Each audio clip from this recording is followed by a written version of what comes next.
So you were both bullied at school.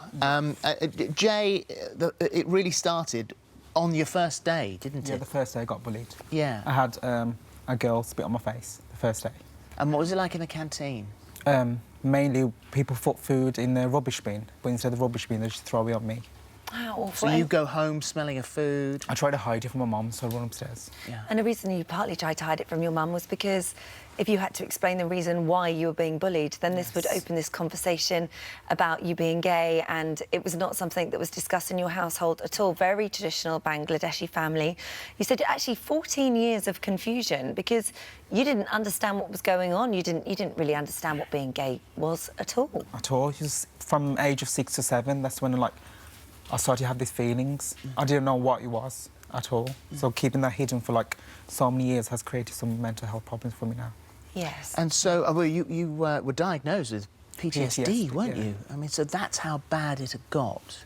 And so much so that when you're walking down the street, if there was someone you knew they were walking behind you, that would upset you. I get really, really anxious.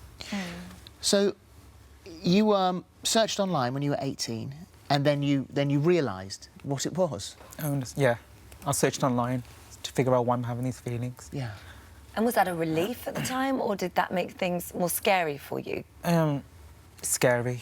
Yeah. And you did talk to your mother at this point, though. You did begin to open up to her. And what was her reaction? She was shocked. Was she? At first. She didn't understand it herself. And you said there was no coincidence that after speaking to your mum about it, that it was a few days later that this sort of pilgrimage was booked for you to go to Saudi Arabia. Yes. To try, and actually for you at the time, you were hoping that you might be able to, there might be something you could do that would make this go away. Because you wanted it to go away because you didn't understand. I was desperate for it to go away. I would have tried anything. How were you feeling? What, right now? No, then. How did you feel? I don't know. I was open-minded. Well, you went to a mosque, and some of the measures that they took to try and cure you of being this. I mean, you said that there was sort of voodoo kind of black magic type treatment that you went under. Yes, because I left all my friends because I thought I was getting influenced by them. So I went abroad for 6 months, where I stayed abroad with no friends or anyone. And that's when I went to go seek for mosque teachers to do prayers on me, black magic on me, take hallucination medication, try to cure me. And I was willing to try it because that's how desperate I was. And then you made a second attempt on your life. Yeah, took an overdose. And then that next day, this is a very important day, March in 2016, with the world absolutely in tatters at your feet, no clue where to go. You sat on a park bench and you burst into tears. Yeah, I was just crying silently, but inside I was screaming for someone to help you. And that day your prayers were answered, and that day somebody came along, an angel came along, and it was you, Sean. Yeah.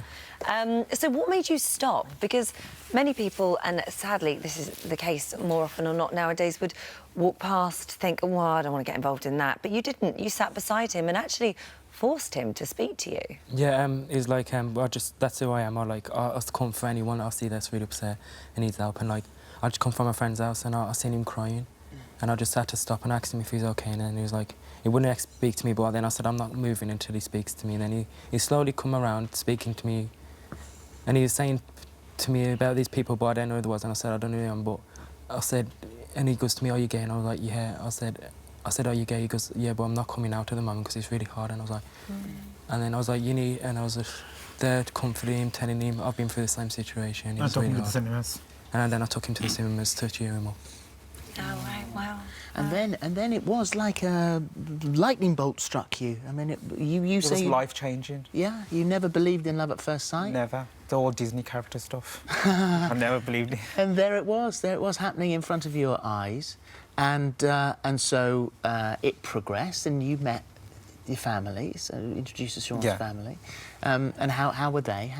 What did they say? My family's welcoming. They welcome anyone. Yeah. And my mum loves him to bits. And with your family, first of all, you were introduced as just a friend, but you said your mum really knew. What happened at the wedding, though? Because, you know, you're a close family. So were they there? Were they accepting? My family fully support me, no matter what. They always support me, especially my mum. She's been through hell and back because she's getting hate stuff going on right now. So she's been supporting me a lot. Yeah. And so you decided that you'd get married, which you did in the registry office, and had a Bollywood-themed wedding. Yeah, it was amazing. Was it?